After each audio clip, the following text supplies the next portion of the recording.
हम यहाँ दिखाते हैं कि एकाधिकारी कैसे मूल्य का निर्धारण करेगा प्राइस डिस्क्रिमिनेशन के अंतर्गत।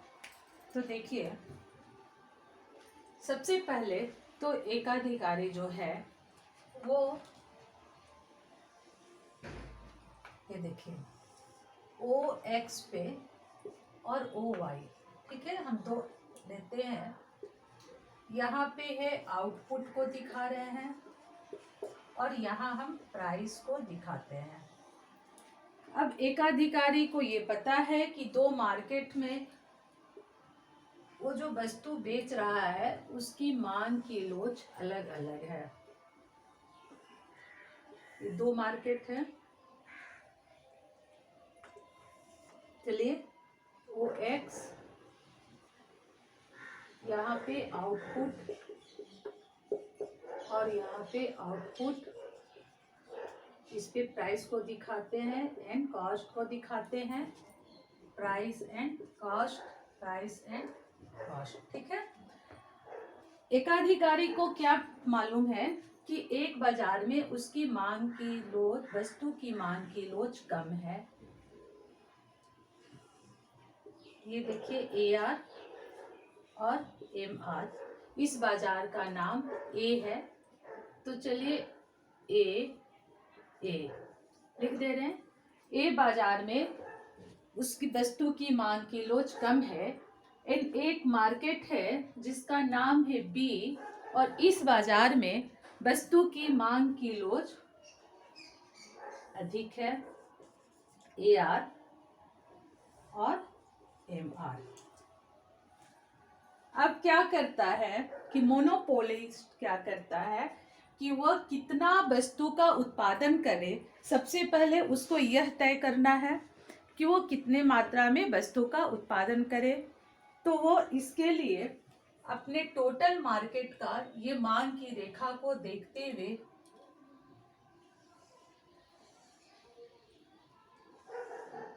चलिए ये है A R and M R, दोनों बाजार की मांग की रेखा को मिलाकर ये कुल मांग की रेखा है A plus B and A plus B, दोनों मार्केट के कुल बाजार की मांग की रेखा जिसे ए आर कहते हैं और ये सीमांत आय की रेखा जिसे एम आर कहते हैं।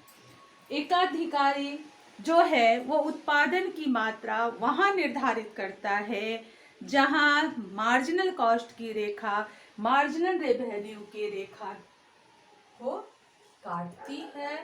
तो ये एमसी जो है ये इसे Q1 बिंदु पर काटती है और वह उत्पादन पहले निर्धारित किया कि वो ओ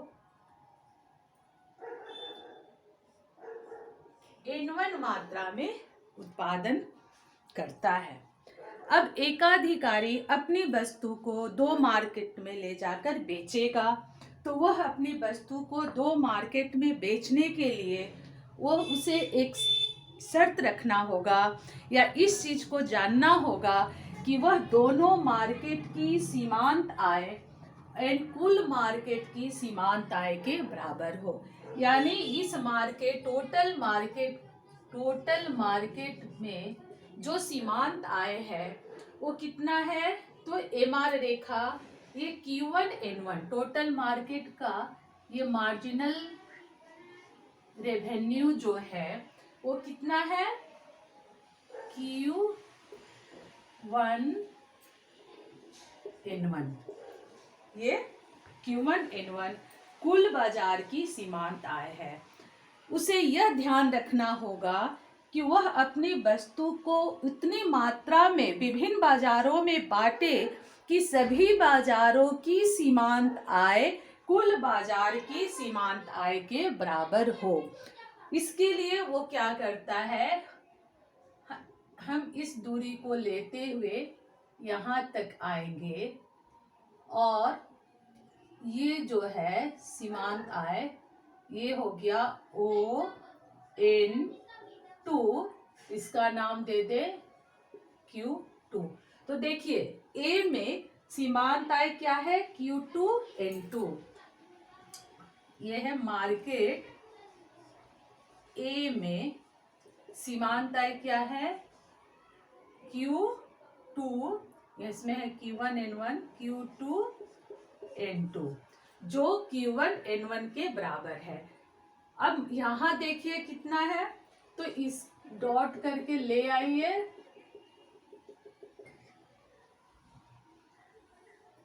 और इसका नाम दे दीजिए Q3 और यहाँ दे दीजिए N3। तो मार्केट, जो बी मार्केट है, इसमें उसकी सीमांत आय क्या है? Q3N3। अब चित्र से स्पष्ट है कि Q1N1 की दूरी इक्वल Q2N2 की दूरी एंड इक्वल Q3N3 की दूरी, यानी तीनों इक्वल है। Q1N1 equal to Q2N2 equal to Q3N3, ये दूरियां इक्वल हो गई। और ये दूरी इक्वल कब होती है? जब इस मार्केट में वो वस्तु की ON2 मात्रा को बेचता है तथा मार्केट बी में वह वस्तु की ON3 मात्रा को बेचता है, तो दोनों मार्केट की जो सीमांत आय है वह कुल मार्केट के सीमांत आय के बराबर होता है। देखिए, अगर वह ON2 से कम मात्रा में मार्केट ए में वस्तु ला रहा है तो क्या हो रहा है कि सीमांत आय जो है ज्यादा होगी कुल मार्केट से। अगर इससे भी कम ले आ रहा है तो सीमांत आय ज्यादा होगी। तो ऐसा वो नहीं करेगा, वह अपने वस्तुओं को तब तक मार्केट में लाएगा जब तक कि दोनों मार्केट की सीमांत आय बराबर हो जाए, और वो बराबर हो जाए कुल मार्केट की सीमांत आय। ध्यान से सुनिए, ये दूरी, चूंकि ये एमआर की रेखा है, मार्जिनल कॉस्ट की रेखा है, तो Q1N1 सीमांत आय कहलाएगी। यहाँ पे ये एमआर की रेखा है तो N2 Q2 सीमांत आय है, और ये एमआर की रेखा है तो Q3N3 सीमांत आय है। वह अपनी वस्तुओं को दो मार्केट में बांट लिया। अब यहाँ पे मार्केट ए में देखिए मांग की लोच कम है और मार्केट बी में उसकी वस्तु की मांग की लोच ज्यादा है, यानी कम कीमत अगर कीमत में परिवर्तन करता है इस मार्केट में तो उसका उत्पादन की बिक्री पे भी प्रभाव पड़ेगा, और यहाँ कीमत में परिवर्तन का नगण्य प्रभाव पड़ता है। तो मूल्य कैसे निर्धारित करेगा? क्योंकि उसे अधिकतम लाभ अर्जित करना है, और लाभ अर्जित करने के लिए वो मूल्य विभेदीकरण कर रहा है। तो इसको ध्यान में रखते हुए यहाँ देखिए कि यहाँ वो ये AR रेखा से मिलती है OP1, और यहाँ जो है मांग OP2 पे। तो यहाँ ये A बाजार में वह वस्तु की कीमत क्या रखता है? P1N2, और B बाजार में रखेगा P2N3। चित्र से स्पष्ट है कि जहां मांग की लोच कम है वहां कीमत को वो ज्यादा रख रहा है और वस्तु की कम मात्रा को बेच रहा है, और जहां मांग की लोच अधिक है वहां मूल्य को कम रख रहा है P2N3, इन वस्तु की ज्यादा मात्रा बेच रहा है। हम इसे लिख सकते हैं कि मार्केट ए में प्राइस क्या निर्धारित कर रहा है?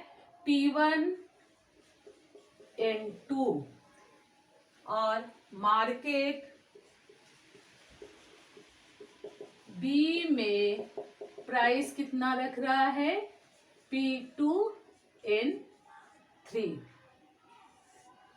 और इस प्रकार वह मूल्य विभेदीकरण करता है तो उसे अधिकतम लाभ प्राप्त होता है।